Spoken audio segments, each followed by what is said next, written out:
Iyona yonke ke into sengiyichazile ngamathongo ngo-DNA yonke nje into engiqeda ukukhuluma ngayo uyabona. And ngakutshela ngithi mawuphuzisa igobongo wenza izinto zamathongo wenza into engamele ngabe uyayenza ngoba ihambiselani nenhloso yakho yokuba la. Isingena lapho ke lento yama rites of passages mangithi mina sebebancane kakhulu abantu asebesalole lawo majoka lawo, right? Sesishayile isikhathi sokuthi sikhumbule yonke lento engiqeda ukuyikhuluma kuwo wonke lama videos o5 ngale yabona 5 or 4 okay, I think it's 5 le, right? Sesishayile isikhathi sokuthi sisuke emathongweni, sesishayile isikhathi sokuthi sisuke esontweni ukuze sizokhumbula our divine purpose sonke. But ngenxa yolibofuzo kukhona abantu abasayingcosana kithina okuwukuthi ulibofuzo lwabo before lubakhulula kumele baqale benze ezinye zezinto ebezenziwa khona emathongweni.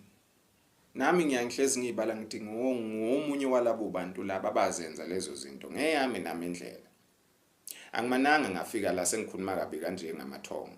Uyabona futhi nakhona ngiyaqwashisa ngiyafundisa ayithi ngikhuluma kabi, I've got nothing personal, angilazi idlozi, you know.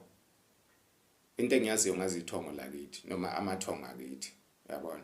So I've got no personal agenda ukuthi ngaze kuthiwa ngikhuluma kabi ngedlozi ngizobenefitani, ngiyaqwashisa nje kuphela.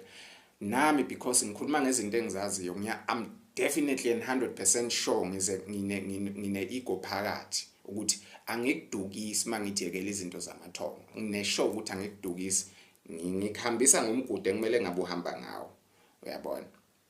So ama rites of passage khona abantu ukuthi before aphumelele usazomela aqale izintweni zamathongo. Ngisho wathi awukholelwa kuzo, ngiyazi khona bangakholelwa izintweni zamathongo. Vele umsebenzi wami ulula kulabo bantu, kulula nje ukubasiza because they've been waiting for umuntu onjengami to say these things because nabo they've been seeing the truth but they've been scared ukuyeka izinto zamadlozi because nabo banefear. So mase ngikhuluma kanje bayasizakala kakhulu uyabona. But labo bantu labo basasalelwa amajoko ukuthi no izinto kusamele bezenze ngendlela yethongo before kubalungele uyabona. So enginingithi labo bantu ke bancane out of 100 bawu2% out of 100% labo bantu labo. Thina fuze ngabasekho bafethu wozani siphile impilo yobungcwele enenkululeko phakathi siziphathela siyekela ukuba zingane manje zakwamoya. Ngoba njengoba silibe siphathelwa amathongo izinto zethu ayasibona ukuthi sisase bancane futhi nathi asitakabi ready ukukhula siyiphathele sazi inhloso ukuthi zobani sikuphi sizele